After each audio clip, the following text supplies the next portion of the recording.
Bonjour à tous, bienvenue dans Bismart, l'émission. Et pour bien commencer ce soir, je vous propose de partir télétravailler à l'autre bout du monde. Visiblement, c'est le rêve de ceux qu'on appelle les digital nomades. Et visiblement, ils seraient de plus en plus nombreux. C'est en tout cas un marché auquel a décidé de s'attaquer le site Remoters. On sera avec l'un des fondateurs en plateau dans quelques instants. On parlera d'un marché qui est devenu en l'espace de très peu de temps ultra concurrentiel, celui des culottes menstruelles. On sera avec la fondatrice de Fempo qui est tombée un peu dans l'entrepreneuriat par hasard et qui viendra nous raconter son parcours et pourquoi elle a décidé de s'attaquer à ce sujet. On découvrira aussi Aircall, une entreprise spécialisée dans les services de téléphonie aux entreprises, un business qui a explosé pendant le confinement. Et puis on parlera aussi d'économie avec un rendez-vous que Bismart vous propose en partenariat avec donc les forums économiques de la Sorbonne. C'est la semaine prochaine à Paris et évidemment ce sera relayé sur le digital avec des conférences animées notamment par Eva Bensaadi ou Grégoire Favet pour parler d'économie post-Covid autrement. Et puis je vous proposerai de finir l'émission avec cette fameuse génération Z. Comment peut-on lui parler quand on fait du marketing? Ce sera à découvrir à la fin de l'émission. C'est Bismart, c'est parti. Et on va parler de travailler au bout du monde, pourquoi pas, avec Damien Corchia. Bonjour. Bonjour. Vous êtes cofondateur de Remoters. Alors vous étiez dans le tourisme depuis un moment, je crois. Oui. Et puis vous avez lancé Remoters en début d'année, mais en fait, en vrai, ça a ouvert qu'il y a quelques semaines. Ouais. Est-ce que c'était parce que vous aviez besoin de pivoter? Vous vous êtes dit, le tourisme finalement est à l'arrêt, autant que je mette mes compétences dans un autre style de voyage? C'est ça l'idée? C'est un peu ça. Et en fait, c'est même... j'ai constaté l'année dernière... En fait, c'est mon histoire personnelle. J'étais moi-même au Mexique pendant 2 mois en fin d'année dernière. Et là, j'ai constaté... Vous travailliez depuis le Mexique? Exactement. Okay. Et j'ai vu, dans des zones habituellement remplies de touristes, il n'y avait plus aucun touriste. Les hôtels étaient à 15% de remplissage. C'était vraiment catastrophique. Et dans certains endroits, c'était plein. Mais vraiment plein. La ville de Tulum, par exemple, a vécu sa meilleure année l'an dernier. Mais vraiment? Ouais. Et les gens qui étaient là, ce n'étaient pas des touristes, c'était des télétravailleurs. Principalement américains dans cet exemple-là, mais en tout cas, c'était des gens qui restent 2, 3, 4 mois sur place. Ce n'est plus des touristes qui restent une semaine. Et en voyant ça, j'ai été moi-même un peu surpris. Et je me suis dit, il y a quelque chose qui a changé. Le marché des touristes a peut-être s'est rétracté, mais il y en a un autre qui est apparu. Et il y a quelque chose à faire dans ce secteur-là. Alors, c'est quoi le principe de Remoters? Alors, le principe, le service qu'on offre aux clients, c'est de trouver l'hébergement. Ça, c'est vraiment la clé. Parce qu'en fait, la difficulté quand on reste 2 mois, c'est que les plateformes touristiques qu'on utilise tous habituellement pour des réservations d'1 semaine, elles n'offrent pas un super rapport qualité-prix. On peut les nommer. Oui, allez-y. Voilà, vous n'allez pas forcément réserver sur Airbnb pour un séjour de 3 mois. Parce que ça revient trop cher à la semaine, en fait, c'est ça. Dans les endroits touristiques, ça revient beaucoup trop cher. Mais c'est normal, il faut se mettre du point de vue des hébergeurs. Ils ont envie de louer cher quand ils sont dans un endroit touristique et qu'ils ont un appartement bien situé. Donc moi-même, j'ai vécu ça. J'ai vraiment eu du mal à trouver un hébergement qui était dans des prix raisonnables quand j'étais sur place. Et donc on s'est dit, qu'est-ce qu'on peut apporter comme solution à ce problème-là? Il y a forcément un moyen de contourner ce problème. Et on s'est dit, en fait, la clé, c'est d'utiliser des experts locaux. Parce qu'il y a des réalités locales qui sont vraiment différentes dans toutes les destinations. Donc il faut demander à quelqu'un qui connaît, quelqu'un qui est basé sur place, qui connaît des hébergeurs, qui sait comment fonctionne la destination. Tel quartier, il est cher, mais tel quartier, il est sympa. Voilà. Mais comment on fait? Parce qu'au final, même votre expert, il va vous proposer des logements qui, forcément, à un moment ou à un autre, se retrouvent sur Airbnb ou autre, non? Si ce sont des logements qui sont disponibles à la location. Ouais. En fait, ce que va faire l'expert, il apporte 2 choses au client. Ouais. La première, c'est tout simplement de le conseiller. Il va dire, voilà, tu ne devrais pas prendre tel genre d'appartement dans tel quartier, c'est pas un bon plan. Il vaut mieux aller là, c'est là que vont les expatriés quand ils restent 2 mois, c'est plus sympa. Donc déjà, il va le conseiller. Parce que quand on ne connaît pas la destination, on peut prendre un peu des risques quand c'est pour 1 semaine. Ah, je ne connais pas trop le quartier, mais c'est pas grave, je me lance. J'essaye. Voilà, c'est que pour 1 semaine. Si ça ne marche pas, c'est pas gravissime. Ouais. Quand on s'installe pour 2 ou 3 mois, c'est quand même un peu plus... Il faut que l'environnement nous plaise, quoi. Voilà. Et la deuxième chose, c'est la négociation du prix. C'est-à-dire les hébergeurs sont tout à fait ouverts à dire « Ok, je baisse mon prix pour un client qui va rester 3 mois. » parce qu'au moins, ils sont sûrs de louer et ça résout le problème. Exactement. Et le défaut un peu structurel de la location touristique, c'est qu'il y a toujours des trous dans le calendrier. Même ceux qui remplissent très bien, il y a toujours 1 ou 2 nuits par-ci, par-là. Oui, bien sûr. Et en fait, très vite, ça coûte. Si votre appartement il est à 100 € en prix public, en fait, vous gagnez 85 en moyenne. Parce que déjà, s'il est rempli 85% du temps, c'est déjà un très bon score. Donc voilà, il y a un manque à gagner qui est dû au trou dans le calendrier. Nous, si on dit à l'hébergeur, je vais te réserver 90 nuits d'un coup, ça mérite un discount intéressant. Donc on fait ce boulot de parler aux hébergeurs et d'obtenir les discounts. Mais comment vous avez maillé votre réseau d'experts ? Alors, il y a de nombreuses modalités de recrutement. Au début, j'ai commencé avec mon réseau personnel, vu que, comme vous l'avez dit, je travaillais dans le tourisme avant. Ouais. Je connaissais pas mal de gens basés dans toutes les destinations touristiques à travers le monde. Donc je les ai appelés, je leur ai dit, est-ce que tu connais pas quelqu'un qui voudrait faire ce boulot-là pour nos clients ? Et les gens sont très, très réceptifs. Ils avaient dit, ah bah oui, pourquoi pas, on veut bien les aider. Donc on a beaucoup d'expatriés français ou de gens qui sont télétravailleurs eux-mêmes. Et ils disent, bah oui, moi-même j'ai galéré quand je suis arrivé dans ce pays. Ça me plaît de parler à des gens qui vont arriver et de leur donner les 3-4 tuyaux à savoir pour avoir une bonne expérience. Et qui gagne quoi dans l'affaire ? Alors c'est un modèle à la commission. Ouais. Donc ça c'est classique en fait. La distribution touristique, c'est toujours des commissions, que ce soit les modèles classiques avec les tours opérateurs, les agents de voyage, ou les modèles de plateforme qu'on a maintenant avec Booking, Airbnb. Il y a toujours l'intermédiaire prend toujours une commission entre ce qu'a payé le client et ce que reçoit l'hébergeur. Donc vous avez la commission qui est pour votre expert qui vous aide et votre commission à vous. C'est ça. On prend une commission totale qui est dans les standards du marché et on la divise en deux. Ça veut dire quoi ? C'est question joker. D'accord. À qui ça s'adresse exactement, là, votre solution ? Ça s'adresse à plein de gens. Parce qu'en fait, je vous l'ai dit hors antenne parce que je voulais pas vous prendre au dépourvu, mais moi j'y crois pas du tout, mais pas du tout. Je me dis c'est un truc réservé à des happy few qui sont en total remote et je pense qu'il y en aura de moins en moins avec, j'espère, la fin de la crise du Covid. Ouais. Vous dites qu'il y a un vrai marché ? Mais en fait, ça m'étonne pas. Parce qu'en fait, le truc, c'est que quand on marche à la commission, on sait bien que le secret, c'est de faire du volume. Ouais. Mais le volume est là. En fait, mais je suis pas du tout étonné parce qu'on a reçu cette objection-là. Ouais. Des gens qui disaient non, mais les digital nomads, voilà. Nomades numériques en français, c'est une population un peu limitée, 25 ans, développeurs web, freelance. Et célibataires, voilà, bah oui. Et en fait, ça a changé ça. Ça a changé. Mais vraiment ? Vraiment. Et alors, ça a déjà changé cette année, l'année dernière, pendant le Covid, et on pense que ça va continuer de changer. Et de plus en plus, ça va s'ouvrir à tout le monde. Et pour un peu étayer ce point de vue, on a fait une enquête avec OpinionWay. Donc, près de 1000 télétravailleurs, et y compris des télétravailleurs occasionnels. Pas simplement des gens qui sont en full remote, mais aussi des gens télétravailleurs occasionnels. Et on leur a dit, est-ce que ça vous intéresserait de profiter du télétravail pour partir plus à l'étranger, et ils ont dit oui à 68%, donc ce qui est déjà un gros chiffre, parce que les télétravailleurs, en comptant les occasionnels, aujourd'hui on parle de 30% de la population active.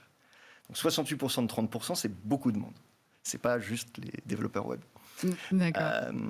Et l'autre chose intéressante qu'on a retenue de cette étude, c'est que les réponses que nous apportaient les gens étaient à peu près les mêmes, que ce soit CSP+, ou pas, que ce soit des classes d'âge jeunes ou pas, hommes ou femmes, les réponses étaient sensiblement les mêmes.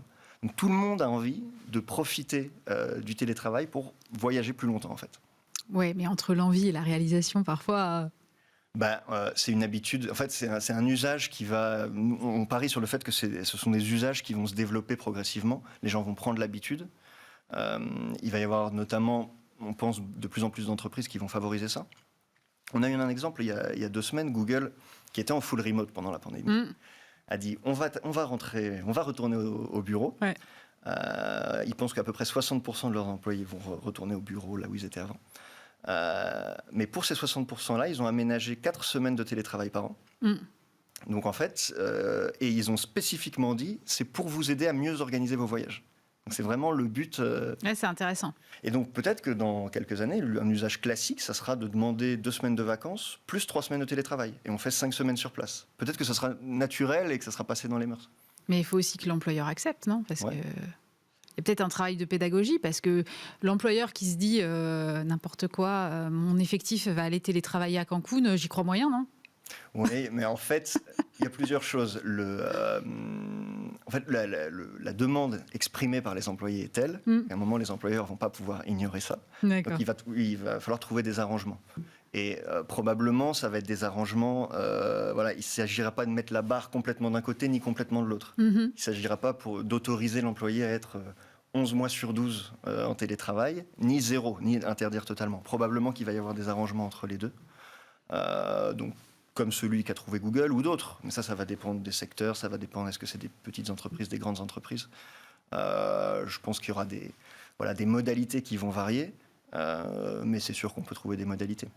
Et moi, si je veux donc demain partir en télétravail à l'autre bout du monde, ce que j'adorerais, vous nous appelez. Je vous appelle. Et donc, sur votre site, je trouve quel type de destination ? Vous êtes ouvert partout déjà ou peut-être pas quand même ? Alors, pas dans tous les pays du monde, mais dans toutes les principales destinations touristiques.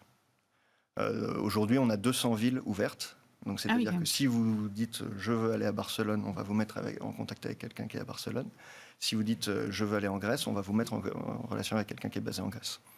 Parce que c'est ce dont on parlait tout à l'heure, trouver des Français qui ont envie d'aider d'autres Français à venir, c'est assez facile, les gens ont envie de faire ça, c'est sympa comme job.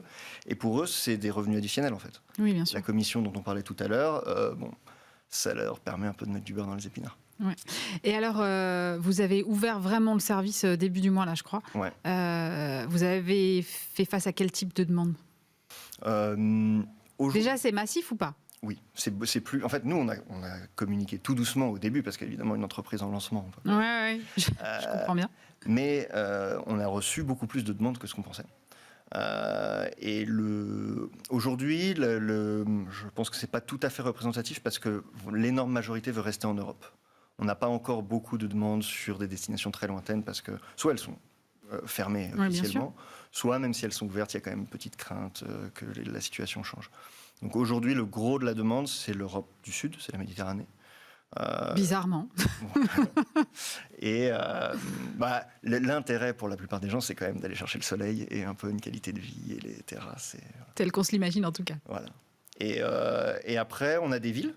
Donc on a les grandes villes, on a Barcelone, Lisbonne, Rome, des villes comme ça sur lesquelles on reçoit beaucoup de demandes. Et sinon, des zones plus balnéaires. Donc on a les Canaries, les Baléares, des choses comme ça. D'accord. Et en type de profil de consommateur qui se tourne vers vous aujourd'hui, c'est quoi ? On a vraiment de tout. On a même des familles. Ouais, c'était la question que j'allais vous poser. Vous avez non, on a vraiment de tout. On parlait de Rome. L'autre jour, on a reçu 2 demandes à 5 minutes d'écart. Pourquoi 2 demandes ? Il y avait un étudiant qui cherchait pour une chambre en colocation pour 400 € et une famille qui cherchait pour 4 000 €, qui avait un budget de 4 000 €. Donc on a vraiment, on peut recevoir vraiment de tout. Et nous, on a le modèle flexible pour ça, parce que l'expert local, il peut très bien aller voir un propriétaire d'un tout petit studio pas cher, et il peut aussi aller négocier des hébergements plus grands avec 3 chambres pour toute la famille. Donc voilà. Bon, intéressant à voir si cette tendance dure. En tout cas, merci beaucoup Damien Corchia, cofondateur de RIV Motors. Merci d'avoir été avec nous. Merci.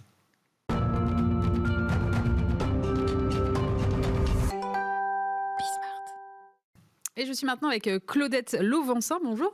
Bonjour. Vous êtes la cofondatrice de Fempo. Alors, vous avez fait des études en politique publique. Qu'est-ce qui vous a amené des études en politique publique à l'entrepreneuriat et surtout aux culottes menstruelles ? Oui, en effet, j'ai commencé mes études en politique publique et en économie, mais c'est plutôt mon parcours professionnel, je pense, qui m'a amené à Fempo. Donc, avant de commencer cette aventure, j'ai travaillé dans une entreprise au Canada qui s'appelle The Elizabeth Fry Society. Donc, c'est une société qui travaille avec des femmes en grande précarité, souvent qui ont un profil soit sorti de prison ou à grand risque. Et en fait, tout l'enjeu, c'est vraiment toutes les problématiques de santé qui les entourent et leur famille. Donc, en venant en France, c'était vraiment pour poursuivre mes études en politique publique, mais avec une spé sur ce sujet-là. Et à travers ces études-là et aussi les rencontres que j'ai faites, je suis passée à travailler sur le projet Fempo. Mais pour moi, c'est vraiment le lien direct. C'est tous ces sujets de santé des femmes qui me suivent finalement depuis plus de 10 ans, qui m'ont mené à ça. Alors, vous vous êtes lancé en 2017. On était à l'époque, en 2017, on n'en parlait presque pas finalement. Ça a été très vite. Oui. Comment vous êtes perçu à ce moment-là? Parce que c'est pas facile de lancer. En plus, c'est quand même un sujet dont on ne parle pas beaucoup déjà en règle générale. Et en 2017, encore moins qu'en 2021. En effet. Nous, quand on a commencé à se poser des questions sur le sujet, c'était en effet 2016-2017. Comme j'ai dit, je suis arrivée en France en 2016 et avec ma cofondatrice, mais qui est aussi mon amie Fanny. En fait, moi, j'avais quand même vu beaucoup de différences, on va dire, par rapport à déjà les produits qui étaient proposés en supermarché, dans les rayons, etc. Et aussi la façon qu'on abordait le sujet, ne serait-ce que sur le côté des produits réutilisables versus, on va dire, les produits de grande consommation, jetables, etc. Et en discutant avec Fanny, je trouvais que quand même il y avait un delta entre ce que moi je vivais au Canada et ce qu'elle avait connu en 2008-2007 et ce que je voyais ici en France, notamment sur la composition des produits, le fait que les femmes aient accès à cette information et si elles n'y avaient pas accès, qu'elles comprenaient qu'il y avait quand même un risque vis-à-vis de tout ça. Donc oui, c'était très très peu abordé et c'est surtout en début 2017, je me souviens, il y avait beaucoup de bruit médiatique, quelques reportages, un documentaire en particulier qui a vraiment un peu éveillé les esprits sur en fait les protections hygiéniques, c'est quand même assez opaque en termes d'information. Et je pense aussi on est une génération qui demande et qui veut absolument savoir ce qui se passe. On fait attention, on mange bio, on fait attention à ce qu'on achète en termes de vêtements, la production. Et c'est un peu la prochaine frontière, c'est les protections hygiéniques, quoi. Donc si je fais attention à ma santé, c'est tout à fait naturel que je veux en savoir un peu plus sur ce qui se passe concrètement dans cette partie intime. Donc c'est vers ça qu'on s'est tendu et c'est la question qu'on s'est posée au tout début.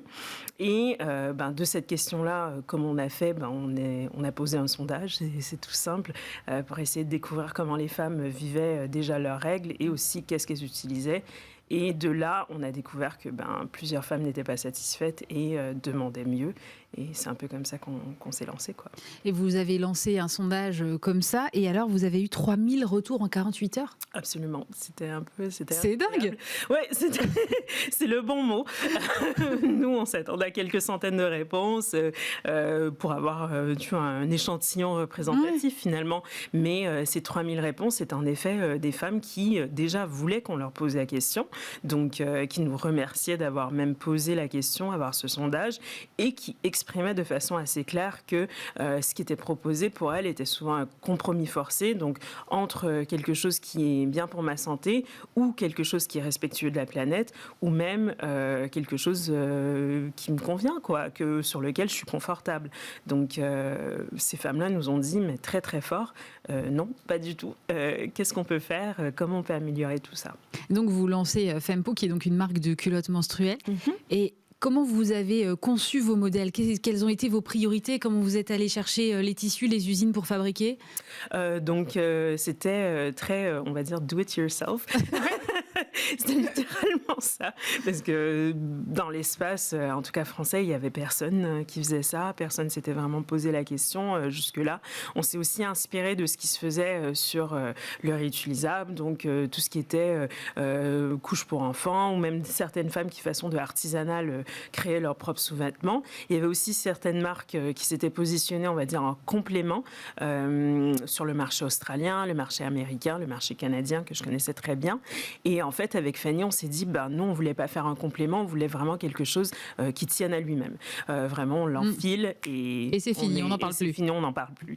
Et donc là, il y avait un petit travail à faire sur la recherche de matières absorbantes, quelque chose de respirant, comme j'ai dit, quelque chose qui était respectueux de notre corps, de notre flore vaginale, aussi essayer de trouver des matières qui étaient régionales, donc que ce soit en France, en Europe, etc. Donc très franchement, c'est Google qui nous a aidés au tout début. Donc on l'appelle un un peu notre R&D en chef au tout début, donc faire des recherches, des forums. On a aussi à Paris le salon de la lingerie toutes les années, donc on a eu la chance d'y aller cette première année et échanger directement avec les fournisseurs, voir ce qui était disponible. Et après ça, c'était un peu, comme j'ai dit, du DIY. Donc, on prend un petit morceau de tissu, on l'enfile, on voit, on fait des tests nous-mêmes. On a aussi très rapidement eu la chance de faire quelques prototypes qu'on a fait tester par des femmes qu'on ne connaissait pas pour qu'elles nous donnent des retours honnête, mais assez rapidement on a réussi à trouver quelque chose qui fonctionnait et qui correspondait à tous nos critères, et de là on s'est lancé. Et à tel point que vous avez eu 50 000 commandes la première année? Oui. Et comment vous avez géré ça? Vous faisiez les colis vous-même? Oui, les colis, les courriers, on était et à la logistique, au service client, sur les réseaux. C'est ça, toute l'aventure entrepreneuriale, c'est vraiment tout faire au début. Et donc oui, en effet, 50 000 clients cette première année. Maintenant, avec un peu de recul, je le décris vraiment comme l'année, comme quoi un tracteur m'est passé dessus en un an. Mais c'était une super expérience parce que justement, on voyait un changement concret dans la vie des femmes avec qui on échangeait, qui nous disaient franchement, vous avez changé ma vie, vous avez changé la façon que je vis mes règles. J'ai presque pas l'impression de les avoir, tellement j'ai pu à me poser de questions finalement, à me dire où est le point d'eau, il faut que je me change toutes les 2 heures. En fait, c'était donner, on va dire, quelque chose de plus flexible, de plus libre et qui nous ressemblait finalement. Et vous avez été, on le disait, hyper précurseur sur le sujet, mais moi j'ai l'impression que là, depuis 1 an, 1 an et demi, 2 ans, c'est devenu ultra concurrentiel. Concurrentiel, oui, mais aussi, je suis assez contente du nombre de personnes qui maintenant prennent la parole. Ne serait-ce, oui, il y a le produit physique que de plus en plus de personnes s'y mettent, parce que comme j'ai dit, concrètement, on est sur quelque chose qui est assez simple. Ni Fanny ni moi avons... Et puis pas moche non plus, enfin, je le dis au passage, voilà. Merci. Mais dans le sens, on va être honnête, c'est un sous-vêtement, quoi. C'est un sous-vêtement avec des matières. Il faut juste trouver la bonne combinaison, trouver les bonnes matières, les bons partenaires. Mais l'aspect R&D n'est pas très compliqué, donc la barrière à l'entrée est faible. Ouais. Mais sinon, moi, ce qui me rend très contente, c'est en fait tout ce qui se passe autour de la culotte menstruelle, donc la prise de parole, le fait qu'il y a de plus en plus de comptes, que ça soit sur les réseaux sociaux ou même des médias qui en parlent. Par exemple, il y a quelques années, la journée mondiale de l'hygiène menstruelle, c'était vraiment une date que personne ne reconnaissait. Non. Et maintenant, des médias nationaux en parlent. Et aussi, ça permet d'avoir une génération qui, elle, va commencer à avoir ses règles maintenant, qui, en tout cas, j'espère, aura des problématiques différentes que nous, on a pu avoir il y a quelques années. Parce que l'information est maintenant de plus en plus présente. Non pas qu'elle était cachée avant, mais elle était peu discutée, échangée. Et là, aujourd'hui, clairement, les femmes sont beaucoup plus à l'aise à en parler. Il y a encore un chemin à faire, mais je crois qu'en 3 ans et demi, on a quand même très, très bien avancé et je suis assez contente, quoi. Moi, j'avais une question aussi. C'est des produits finalement qu'on renouvelle assez peu normalement. Donc, comment est-ce que vous voyez le développement de votre business? C'est-à-dire faire toujours plus de ventes pour finalement compenser le fait qu'on renouvelle moins? Ou est-ce que vous envisagez des diversifications sur d'autres sujets? Les deux. Donc, nous, en 3 ans, on a quand même réussi à avoir plusieurs femmes. Donc, comme j'ai dit, cette première année, 50 000. Et ça continue à grandir depuis. Mais bon, on a quand même une infinie minorité de la population qui utilise notre produit, même si... Déjà, il n'y a que même pas 50% qui est concerné. Oui, donc je crois qu'on est à une fraction de ce 50%, exactement. Donc il y a encore un petit chemin à faire. Mais aussi, avec Fanny, on s'était toujours donné comme mission de vraiment rendre au plus simple et enlever toutes les contraintes autour de cette semaine de règles. Donc les règles, pour nous, c'est beaucoup plus que de la menstruation, le coulement de sang. Donc aujourd'hui, on a un produit qui permet un peu d'alléger, si on veut, ce moment-là. Mais on sait que les règles, c'est beaucoup d'autres choses, c'est beaucoup d'autres symptômes, beaucoup d'autres thématiques, à savoir problèmes de peau, problèmes douleurs, de digestion, de sauts d'humeur. On les connaît tous. Non, je peux vous parler. Et donc, pour nous, c'est vraiment la prochaine phase, on va dire, de l'expansion de Fempo. Ça sera vraiment avoir ces échanges-là, trouver des solutions avec notre communauté, avec les femmes sur ces problématiques. On sait qu'il y en a qui existent. Comment on fait pour les rendre plus accessibles? Et aussi tout ce qui sera autour de l'éducation, création de contenus qui disent les choses. Donc, concrètement, nous, cette année, on essaye de travailler sur comment on fait pour créer du contenu, travailler avec des médias pour justement rendre accessible ce qui est encore maintenant des sous-catégories de blogs ou des choses qu'il faut aller chercher. Donc, comment on fait pour rendre ça un peu plus fun, un peu plus punchy. Et ce travail-là, c'est vraiment ce sur quoi on va se concentrer.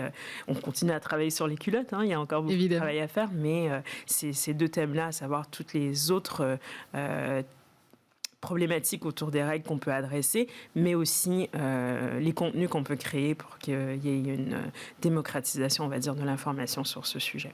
Merci beaucoup, Claudette Lauvencin. Je rappelle que vous êtes fondatrice de Fempo. On ne l'a pas dit, mais Fempo, ça veut dire Femmes et Empower. Merci beaucoup d'avoir été avec nous. Merci. Et tout de suite, on va partir à la rencontre de ce qui sera peut-être l'une des futures licornes françaises, Aircall, entretien enregistré il y a quelques semaines. Et on poursuit maintenant avec Jonathan Anglove. Bonjour. Bonjour. Vous êtes cofondateur d'Aircall, entreprise spécialisée dans les services de téléphonie aux entreprises. Votre activité a augmenté avec le confinement. D'abord, moi, je voudrais savoir comment vous avez eu l'idée de lancer Aircall. En fait, avec mes associés, on s'est rendu compte qu'il y avait un vrai problème pour les entreprises de mettre en place leur téléphonie. C'était long. En cas de transition ou de nouvelles équipes qui arrivaient, encore une fois, c'était long, c'était cher, c'était vraiment compliqué. Et donc, on s'est dit qu'il fallait qu'on simplifie la manière dont on met en place dans une entreprise la téléphonie, que ce soit pour une petite boîte de 3-4 personnes ou une entreprise d'une centaine de personnes qui ont besoin de plus de fonctionnalités ou de nouvelles choses au moment de la transition, quelle qu'elle soit finalement. D'accord, mais même avec les téléphones portables, aujourd'hui, ça reste compliqué de déployer de la téléphonie ?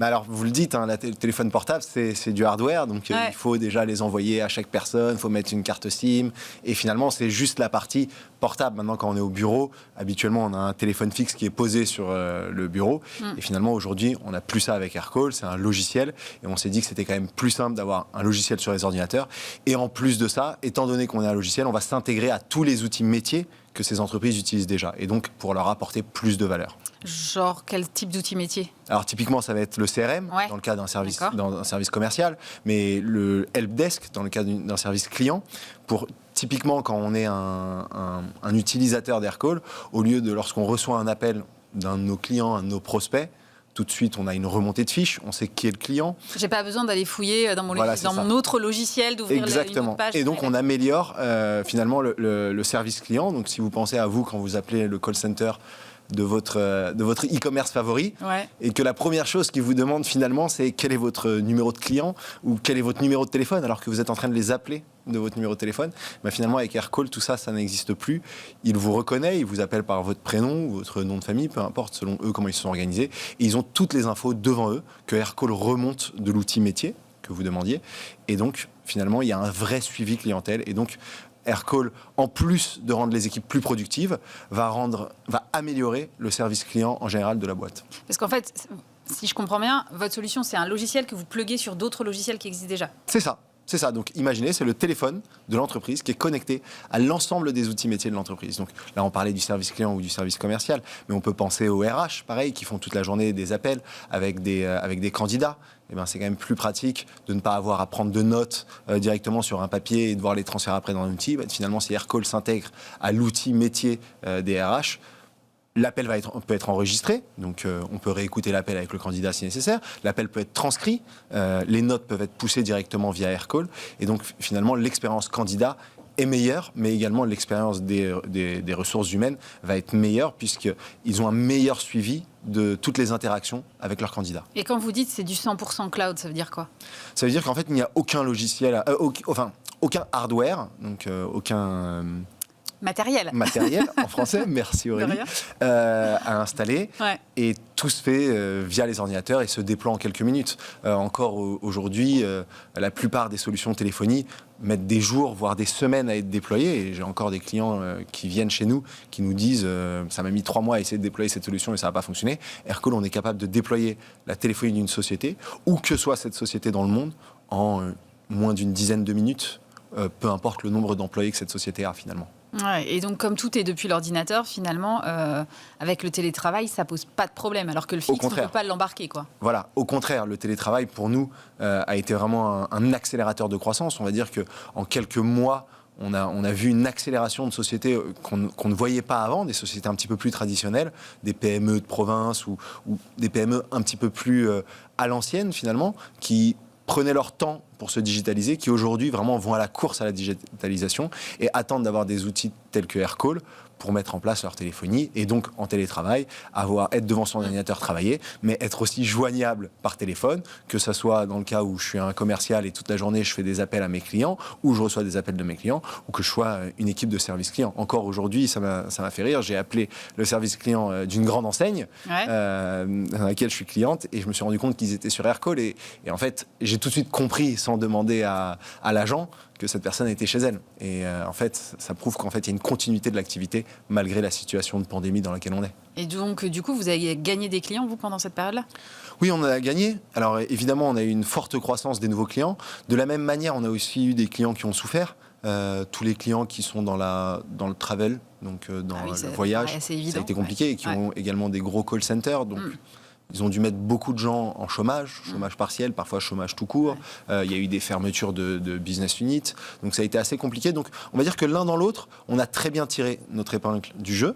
Mais il faut garder faut savoir que ça a été difficile pour beaucoup de sociétés. Et donc on a eu aussi une perte de chiffre d'affaires d'un côté. Est-ce que c'est quoi le modèle, le business model ? C'est de l'abonnement ? Comment ça se fait ? De l'abonnement classique, par utilisateur, par mois. Okay. Un forfait. Et donc, lorsqu'on a des clients qui souffrent et qui ferment des équipes entières de service client, nous, on va perdre du chiffre d'affaires. De la même manière qu'on a des clients qui ont explosé en cette période, qui sont passés d'être 50 à être 200 chez nous, juste parce que le télétravail leur a permis d'accroître leur activité, mais également d'équiper certaines personnes qui n'avaient pas de téléphonie avant et maintenant et qui vont en avoir besoin. Alors pour ceux qui ne l'auraient pas compris, vous êtes en phase d'hypercroissance quand même. Vous avez recruté 200 personnes l'année dernière ? Oui. Et comment vous avez fait dans le contexte ? Parce que c'est quand même pas simple. Ça a été assez sportif, mais on va dire qu'on l'a bien prévu. On a une équipe de ressources humaines extrêmement compétente et extrêmement adaptable qui a mis en place beaucoup de process pour être capable d'accueillir toutes ces personnes qui voulaient venir. Et donc on a été capable en effet durant 2020 de recruter presque 200 personnes avec des process full online, avec des onboarding à distance, avec une intégration dans les équipes toutes digitalisées. Et donc ça nous a permis de faire ça. Sur 2021, on continue, on recrute près de 300 personnes sur 2021, donc toujours avec cette même structure d'onboarding accéléré. Maintenant, 2020 a été aussi un peu l'antichambre du recrutement de 2021. On s'est dit il fallait qu'on atteigne certains milestones. Donc, c'était être capable d'avoir un processus de recrutement carré. Ça a été bon. 2, ça a été le logiciel en lui-même, le software qu'on voulait améliorer, donc apporter de nouvelles fonctionnalités, aller où on voulait aller. On y a réussi. Et le 3e point, évidemment, du chiffre d'affaires, de la croissance. Et la croissance a été au rendez-vous, donc on peut se permettre sur 2021 de recruter près de 300 personnes pour préparer 2022. C'est quel type de profil ? Ça va être vraiment tout type de profil. On va avoir évidemment des profils techniques, les fameux développeurs, plus de 150. C'est pas facile. C'est très difficile. C'est très difficile, c'est très compétitif. On a maintenant de très belles choses à leur offrir. Une boîte en super croissance, une entreprise française qui croît à l'international. Plus de 85% de notre chiffre d'affaires est à l'international, ce qui est assez rare dans les sociétés françaises. Donc il y a de belles perspectives pour nos amis nouveaux employés. Donc les développeurs, à peu près 150. On ouvre également Madrid pour aller chercher aussi les pools de talents où ils sont proches de nos clients. Et on ouvre également Sydney, qui est ouvert depuis maintenant quelques mois, mais on va ouvrir Berlin et Londres, avec 150 autres recrutements, mais également en France, sur des profils de commerciaux, du service client, du product management, finalement tous les métiers que l'entreprise a besoin. Oui, j'étais assez surprise de voir que vous étiez déjà à présent à peu près partout dans le monde, enfin j'exagère un peu, mais à peine. Pourquoi cette expansion internationale tout de suite ? Alors très tôt. Il n'y a pas de clients, il n'y a pas de concurrents, je veux dire. Si, il y a de la concurrence partout. Non, la concurrence vient des opérateurs, donc la concurrence pour le coup, est vraiment mondiale. Maintenant, on a ouvert assez tard des antennes à l'international, en dehors de l'antenne de New York qui a été ouverte très tôt dans l'histoire d'Aircall, donc au début 2016, parce qu'il y avait un marché fort aux États-Unis. Et on savait qu'en tant que société française, si on voulait réussir à l'international et notamment aux États-Unis, il fallait être présent, il fallait avoir des talents locaux. Et c'est ce qu'on a fait. Et donc ça se passe très bien. Aujourd'hui, plus de 33% de notre chiffre d'affaires se fait aux États-Unis uniquement. Donc c'est notre plus grande part de marché se fait aux États-Unis. Et pourquoi finalement on a sur 2020 et 2021, décidé de se rapprocher de nos clients. C'est essentiellement Sydney. C'était difficile de couvrir toute l'Asie-Pacifique de la France. Le réseau, c'est impossible d'un point de vue time zone. Donc on a décidé d'ouvrir Sydney. L'Australie étant un très beau marché pour nous et fonctionne très bien, c'est tout naturellement qu'on s'est mis en Australie. Et ça va couvrir toute l'Asie-Pacifique. Maintenant, pour Madrid, Berlin et Londres, l'idée est d'aller aussi où sont les talents. C'est difficile aujourd'hui de recruter des commerciaux, en général, qui parlent l'allemand. En France, c'est pas facile. L'anglais, c'est un petit peu plus simple, mais pareil, être à Londres, c'est avoir des vrais natifs anglais, et donc des personnes avec l'accent qui peuvent se parler. Ça facilite les échanges, quoi. Voilà, ça va faciliter les échanges. Et on s'est dit, on n'a pas eu besoin jusqu'à aujourd'hui, mais on s'est dit maintenant, si on veut continuer, si on veut accélérer, parce que finalement, on va être un leader de la téléphonie mondiale pour les entreprises, pour ça, il faut qu'on soit le plus proche possible de nos clients. Et donc, on va aller dans nos gros marchés au fur et à mesure, une fois qu'on a démontré à distance qu'on est capable de vendre sur ce marché. Vous parlez de téléphonie, mais moi j'ai eu l'impression quand même qu'il y avait un gros boom de la vidéo. C'est quelque chose que vous avez regardé, j'imagine. Bien sûr. Et ça fait partie, on va dire, le futur d'Aircall. C'est également intégrer la vidéo dans notre outil. On intègre déjà tout ce qui est messaging, donc les SMS, le WhatsApp, etc. Mais la vidéo en fait partie, et on va apporter quelque chose de très différent que ce qu'a le marché actuellement, qui est une vidéo, on va dire, pour parler ou se donner rendez-vous. On va innover là-dessus, on va partir de ça et innover et apporter encore plus de valeur à nos clients et à nos futurs clients. J'ai vu que vous rêviez d'aller à Wall Street et d'être coté à Wall Street, mais pourquoi pas à Paris? C'est quoi? Vous avez trop regardé les IPO à Wall Street avec la cloche et les paillettes qui tombent, ou qu'est-ce qui s'est passé? Alors, on va dire que c'est... Il y a un peu un rêve de gosse. Il y a un petit peu un rêve de gosse, si on est tout à fait honnête. Non, maintenant, si on parle économiquement, c'est plus intéressant d'aller sur les marchés américains parce qu'ils savent coter des boîtes de technologie. Et donc, Aircall étant une pure boîte de technologie, les marchés américains vont mieux nous valoriser. Et surtout, il y a plus de liquidité pour ce genre de société telle que Aircall. Maintenant, il n'est pas exclu qu'on le fasse ailleurs, mais à première vue, on s'oriente vers ça dans les années à venir. Vous le feriez de vous-même ou vous le feriez via un SPAC? De nous-mêmes, je pense. On nous a beaucoup approchés pour les SPAC, mais aujourd'hui... Oui, j'ai lu ça, c'est pour ça que je vous pose la question. Oui, on nous a approchés, je pense, comme toutes les sociétés un petit peu visibles en France, qui se font beaucoup approcher pour les SPAC. Je pense que ça peut avoir de l'intérêt dans certains cas.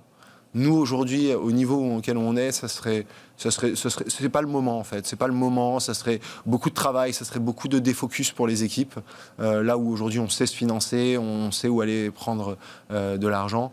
Donc, c'est pas nécessaire de rentrer public, et donc ça va avec toutes les contraintes d'être public, ça veut dire partager l'intégralité des chiffres, être au centime près sur les prévisions et sur la guidance, et on s'est dit que ce n'était pas nécessaire de mettre une telle pression sur les équipes finances, et plutôt se concentrer sur aujourd'hui une levée de fonds classique, qu'on fera peut-être dans les années à venir, mois à venir, et en tout cas laisser le temps à une introduction en public.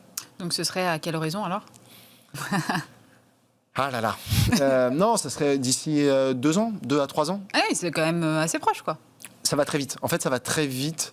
On le prévoit dès aujourd'hui. Aujourd'hui, notre CFO, donc notre directeur financier, le prépare d'un point de vue organisationnel, d'un point de vue équipe, d'un point de vue reporting. Tout ça pour être prêt le jour où on veut le faire. Alors, ce sera peut-être via un SPAC, ce sera peut-être en direct, mais en tout cas, on le prévoit dès aujourd'hui. Et quelle que soit la société que vous interviewez et qui veut un jour s'introduire en bourse ou qui l'a déjà fait, vous dira que 2 à 3 ans de préparation, c'est pas trop. Autant y aller bien préparé, quoi. Autant y aller bien préparé et éviter les mauvaises surprises. Merci beaucoup, Jonathan Englobe. Je rappelle que vous êtes le cofondateur d'Aircall. Et je suis maintenant avec Simon Cardven, bonjour. Bonjour. Vous êtes président des forums économiques de la Sorbonne. C'est un événement dont Bismart est partenaire. Ça va se tenir la semaine prochaine, le 1er et le 2 juin. Alors, c'est une première édition, en fait, ces forums économiques de la Sorbonne. Est-ce que, Simon, vous pouvez nous expliquer de quoi il s'agit exactement? C'est quoi l'idée de départ et c'est quoi l'objectif? Oui, exactement. Alors, les forums économiques de la Sorbonne, en fait, c'est un événement annuel dont on va organiser la première édition cette année en juin. Et l'objectif, c'est tout simplement de créer un événement disruptif à la Sorbonne. On va pouvoir rassembler différentes personnes, avoir un pluralisme autour des idées pour décrypter une économie post-Covid et apporter des éléments de réponse sur les tendances de long terme et pouvoir... Excusez-moi. Non, mais c'est très bien, c'est très clair. Et j'étais en train de me dire, est-ce que l'idée, c'est un peu de disrupter la façon dont on parle de l'économie aussi aujourd'hui? Oui, exactement. L'objectif, c'est, on s'est aperçu qu'il n'y avait pas assez de partage de connaissances et d'expériences entre le monde académique, entre le monde professionnel et aussi entre les différentes générations. Et notre objectif, c'est justement de générer ce dialogue pour pouvoir apporter des nouveaux éléments de réponse. Donc c'est 2 jours, il y a combien de conférences? C'est 2 jours avec 3 conférences par jour, donc au total 6 conférences. Et c'est des trucs qui durent longtemps ou c'est des formats courts? Comment vous avez organisé ça? Au niveau des formats, on a voulu là aussi être un petit peu disruptif. On organise des conférences qui durent 50 minutes, donc 6 conférences de 50 minutes. Et pendant ces échanges avec les intervenants, on va chercher à avoir un format qui va changer, c'est-à-dire leur poser des questions concrètes, avoir des pour et contre, mais aussi à demander des retours d'expérience de la part des entrepreneurs ou des professionnels qui pourront être là pour compléter un petit peu la partie théorique des intervenants avec un background plus économique et plus académique. Alors, vous allez parler d'économie pendant 2 jours, mais c'est vrai que l'économie post-Covid, c'est très large. Donc, sur quel sujet est-ce que vous avez envie d'attirer notre attention, en fait? Alors, le thème des conférences, c'est les crises comme accélérateur de tendance. L'idée, c'est que le Covid a mis en lumière beaucoup de problèmes autour de la mondialisation, autour de la transition écologique et de la numérisation, et que finalement, on a besoin d'avoir des repères pour savoir si on va avoir un véritable nouveau paradigme ou si on va être tout simplement dans la continuité. Et donc pour ça, on va décliner sur 2 jours 2 thèmes différents, un autour de la digitalisation et de la transition écologique, et un second autour de la finance, puisque la finance a joué un rôle important dans la crise et va jouer un rôle important sur les sujets de la première journée, c'est-à-dire sur le financement de la transition écologique, sur le financement de la numérisation, et enfin on aura un focus sur les monnaies numériques, qui est un sujet aujourd'hui très actuel au niveau de la finance. Et quels sont vos speakers? Qui est-ce qu'on va pouvoir écouter à cette occasion? Alors, justement, on a construit l'événement avec un comité scientifique, avec des partenaires dont on a souhaité avoir du pluralisme. On a des entrepreneurs, des chercheurs, on a aussi des experts, on a des entreprises comme Bismart, comme l'Université Paris 1 Panthéon-Sorbonne, mais aussi une institution européenne, Euronext et Saint-James. Et on a voulu reproduire ce pluralisme au niveau des intervenants. Et donc, ça nous permet finalement d'avoir des gens comme Marc-Olivier Strauss-Kahn, le directeur honoraire de la Banque de France, comme Luc Le Sénécal, le président de Saint-James, Camille Leca, la directrice des opérations de listing chez Euronext, ou aussi Isabelle Méjean, la meilleure jeune économiste 2020. Oui, absolument. Bon profil, elle aussi. Alors, du coup, vous allez faire un zoom avec moi sur 2 conférences. J'aimerais qu'on comprenne un peu exactement de quoi on va parler. Il y a d'abord démondialiser pour échanger plus durablement. Pourquoi vous avez choisi ce sujet-là? Alors, en fait, la crise de la Covid-19, elle a montré beaucoup de difficultés en termes d'approvisionnement, mais aussi en termes d'impact écologique de nos activités. Et donc, finalement, on va aborder la durabilité des échanges autour de la mondialisation sous 2 aspects. Un aspect écologique, mais aussi un aspect autour de la résilience. Et on va chercher à voir si on va véritablement avoir une inversion de ces tendances.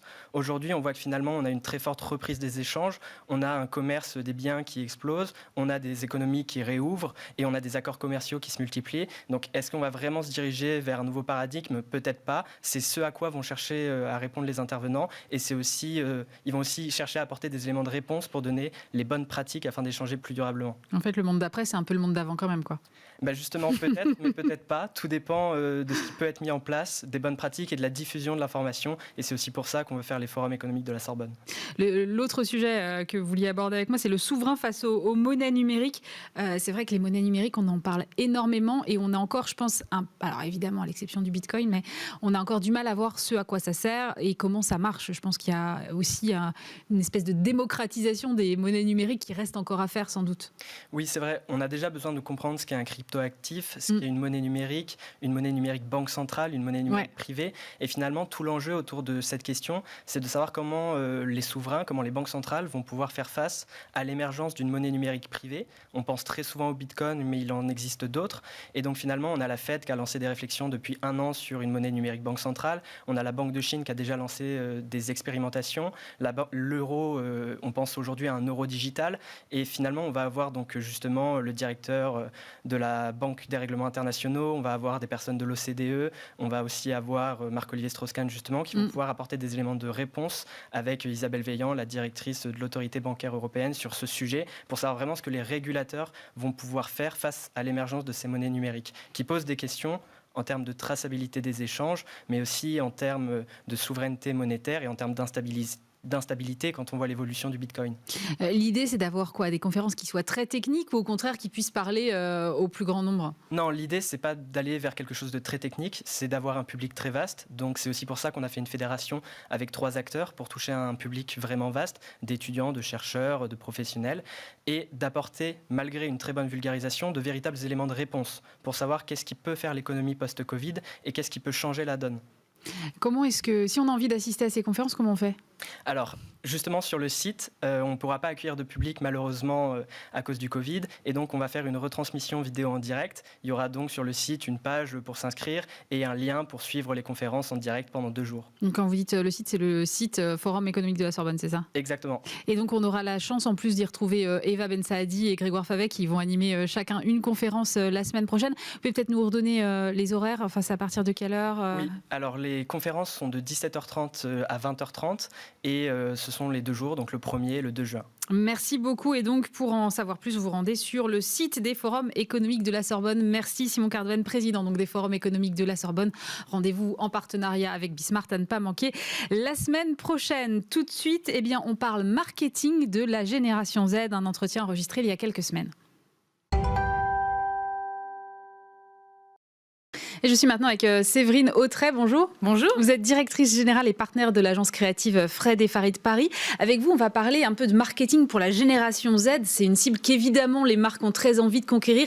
Et en même temps, j'ai l'impression que c'est un peu une cible insaisissable. Comment est-ce que vous la définissez ? Alors complètement, en fait, moi, mon travail en tant qu'agence conseil en communication, c'est effectivement de connecter les marques qui viennent nous voir avec leur cible. Ouais. Et la cible de la génération Z, donc on se parle des gens qui sont nés après 97. D'accord. Voilà. Donc on est sur une génération qui est en train de finir ses études. Il y a encore des lycéens dans cette génération et ils sont pour certains en train d'arriver sur le marché du travail en 2020-2021. D'accord. Donc c'est de cette cible-là dont on se parle, avec tous les challenges qu'on imagine, parce que en fait c'est une cible qui a connu 2 crises mondiales majeures, plus une pandémie. Donc c'est quand même pas neutre dans la façon dont ils abordent la vie. Et voilà, ce qui est hyper intéressant, c'est qu'ils fonctionnent de manière extrêmement différente de la cible précédente, la génération précédente qu'on appelait la génération Y ou les millennials. Ouais. Et effectivement, nous, notre travail à nous en tant qu'agence de communication, c'est d'arriver à aider les marques à se connecter à cette cible-là, ce qui demande d'abord de l'expertise. Vraiment, parce que tous les jours, on regarde les datas, on regarde comment ils se comportent, on regarde les usages. Les usages en termes de format, on va en parler, mais changent tout le temps. C'est une cible qui n'est jamais là où on l'attend, complètement. Et puis, ça demande aussi d'être profondément immergés dans leur culture. Donc, ce qui est génial quand on est en agence de com, c'est qu'on attire aussi beaucoup les jeunes talents. Et donc, en fait, on a aussi chez nous, à l'agence, des gens qui font partie de cette Gen Z et qui nous aident beaucoup et qui nous nourrissent beaucoup sur la façon dont ils fonctionnent. Oui, parce qu'en fait, j'ai l'impression que c'est une cible qui est très mouvante. En fait, elle va très vite, elle switch comme ça de sujets assez vite. Elle est aussi peut-être nettement plus engagée que la précédente sur les questions de genre, sur les questions d'écologie. Donc, évidemment que pour une marque qui a envie d'aller les séduire, tout ça, ce sont des paramètres à prendre en compte. Déjà, il y a un truc qui est absolument dingue. Enfin, moi, je fais partie de la fin de la génération X, donc je ne suis même pas millénial. Cette génération-là, elle ne connaît pas la vie sans Internet. Enfin, c'est délirant. Donc, c'est pas vous ni moi, quoi. Non, c'est pas nous. Voilà, c'est pas grave, hein, mais c'est pas nous.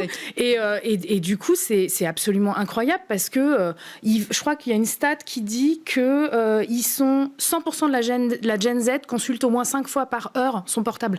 Enfin, son smartphone. Ils ont pas de portable, ils ont tous des smartphones. C'est du délire. Ils sont totalement connectés. Ils ont une culture native de la vidéo. Ils consomment Amazon, Google, toutes les plateformes. Et ils ne sont pas sur les médias que consommaient leurs parents ou même leurs grands frères et sœurs. Typiquement, quand on regarde les stats, aujourd'hui, les plateformes qui surperforment sur la Gen Z, c'est Snapchat, Twitch ou TikTok. TikTok a fait une ascension dingue, en particulier l'année dernière grâce au premier confinement. Leurs parents et leurs grands-parents, ils sont plutôt sur Facebook. Et voilà, et Instagram est un peu entre les deux, je dirais. Et voilà, pour vous donner un peu des ordres de grandeur, sur TikTok, il y a 65% de Gen Z. Sur Facebook, ils sont 25%. Donc vraiment, c'est des jeunes qui sont connectés aux réseaux sociaux, connectés à la vidéo, pour qui c'est un moyen d'expression. Et voilà, et pour les marques, il faut aller les chercher sur ces terrains de jeu-là. Mais j'imagine que pour vous, en tant qu'agence de com, finalement, c'est un gros challenge de créativité parce que vous l'avez dit, en fait, ils sont hyper connectés, ils nagent dans des contenus à longueur de journée. Donc pour créer le contenu qui va retenir leur attention, faut y aller sacrément quand même. Il faut bien les connaître. Donc, c'est ce que je disais tout à l'heure. C'est vraiment un sujet d'expertise et de culture. Et puis après, il y a la magie de la créativité. Et ça, c'est une agence, c'est un collectif de talents qui, quand ils arrivent à travailler bien ensemble, produisent des choses qui sont plus grandes que la somme des individus. C'est ça la magie d'une agence de com. Et c'est vrai que c'est quelque chose qu'on fait, nous, très bien chez Fred et Farid. Oui, moi, je voudrais que vous me parliez de l'exemple de WWF. Parce que ça m'a fasciné. Ce qu'on a fait avec Snapchat. En fait, c'est un bon exemple parce que typiquement, on est sur, alors vous le disiez tout à l'heure, c'est une génération qui est plus engagée que la précédente. Ils sont 60% à considérer qu'ils vont être capables de changer le monde. Donc c'est quand même, c'est une génération qui est engagée et c'est une génération qui a conscience de son impact sur les choses et sur les gens. Parce qu'encore une fois, ils sont à un clic de n'importe quelle star, de n'importe quelle célébrité. Ils savent qu'ils peuvent devenir célèbres en une vidéo sur YouTube. Donc tout ça est à portée de main. Pour eux, ça a l'air facile. Tout ça a l'air, ils veulent vraiment se réaliser leurs objectifs personnels. Ils sont, je crois, 72% à vouloir créer leur boîte. Donc ils sont vraiment là-dedans et du coup si on veut les intéresser, il faut aller les chercher avec des artifices et des stratégies de communication qui vont vraiment les toucher. Et en l'occurrence sur WWF, ils sont très intéressés par les enjeux climatiques. C'est la première génération qui fait vraiment bouger les choses. Mais en revanche, si vous allez les chercher avec un rapport de 150 pages, c'est mort. Vous aurez personne. Non, et en l'occurrence, c'était l'enjeu. WWF fait paraître un rapport annuel qui a pour objectif de sensibiliser aux enjeux de réchauffement climatique.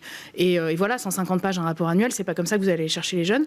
Donc effectivement, on a imaginé une opération qui se passait sur Snapchat, où en fait on a fait une opération d'influence, on est allé chercher des militants qui sont des militants de la cause climatique, et on les a fait poster sur Snapchat pendant 8 heures, et en fait on a localisé tous leurs posts depuis le Groenland, ce qui nous a permis, vous savez, sur Snapchat, il y a une map de chaud-froid en fonction de où sont les gens, et tout d'un coup, il y a eu un boom sur une zone qui normalement est une zone assez dépeuplée. Et voilà, et donc ça a créé le buzz. Et c'est aussi comme ils sont engagés, si vous allez les chercher avec les bons messages et avec la bonne manière de leur parler, pour le coup, c'est une cible qui commente, qui partage, qui like, qui combat, qui descend dans la rue. Oui, parce qu'elle est engagée, donc finalement sur n'importe quel terrain. Vous avez aussi travaillé, parce que là on parle de WWF qui est donc une ONG, mais vous avez aussi travaillé pour Carambar. Est-ce que vous pouvez nous raconter ce cas? Parce que là aussi je trouve que c'est intéressant cette façon d'interpeller cette génération-là.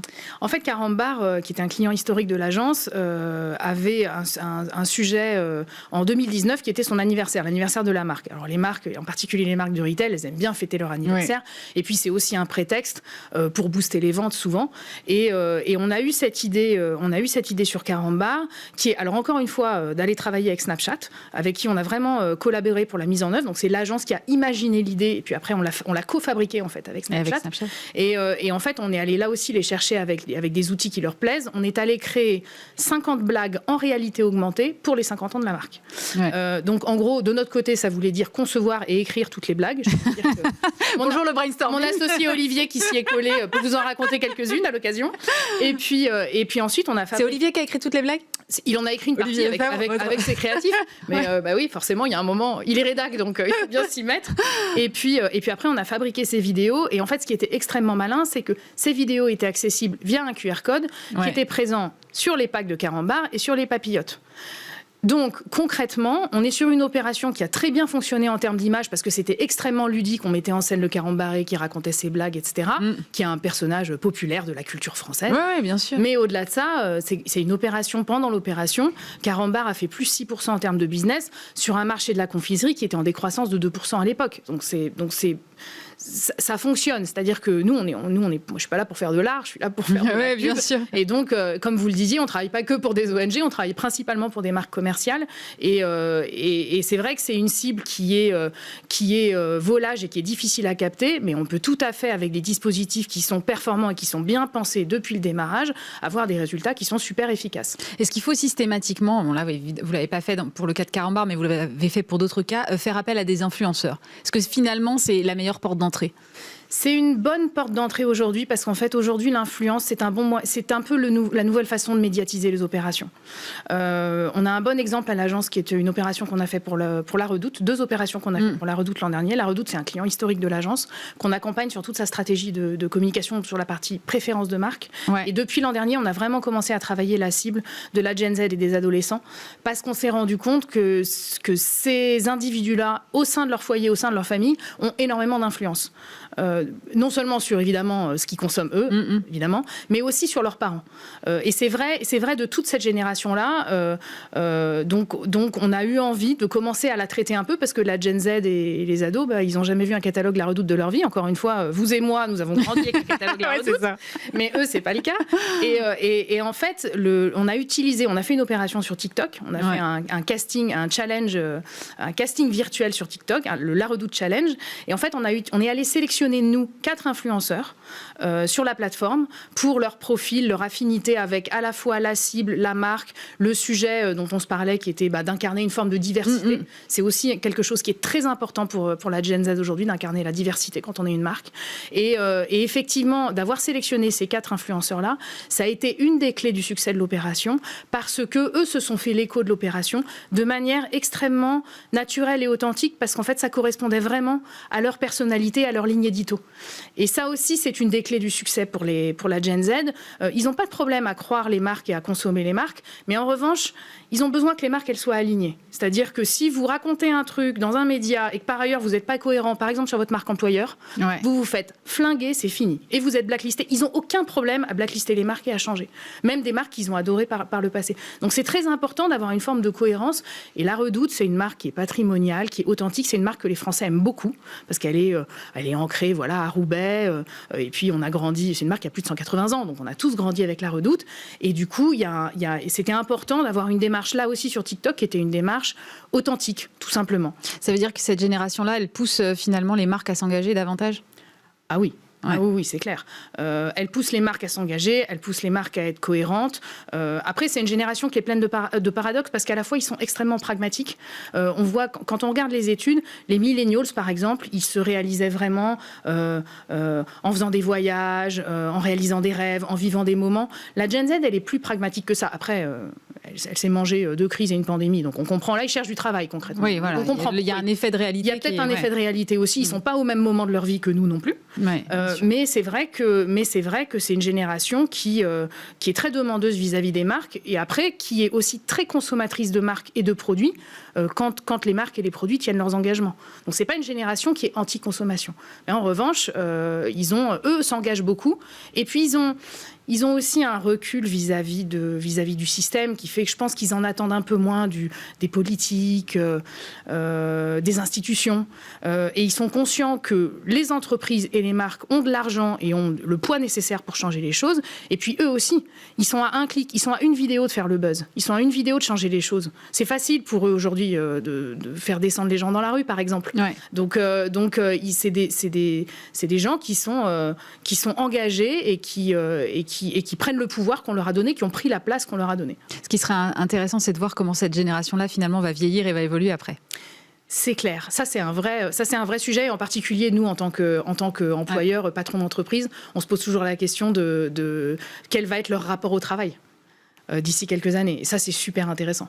Merci beaucoup. Séverine Autret, directrice générale et partenaire de l'agence Fred & Farid Paris.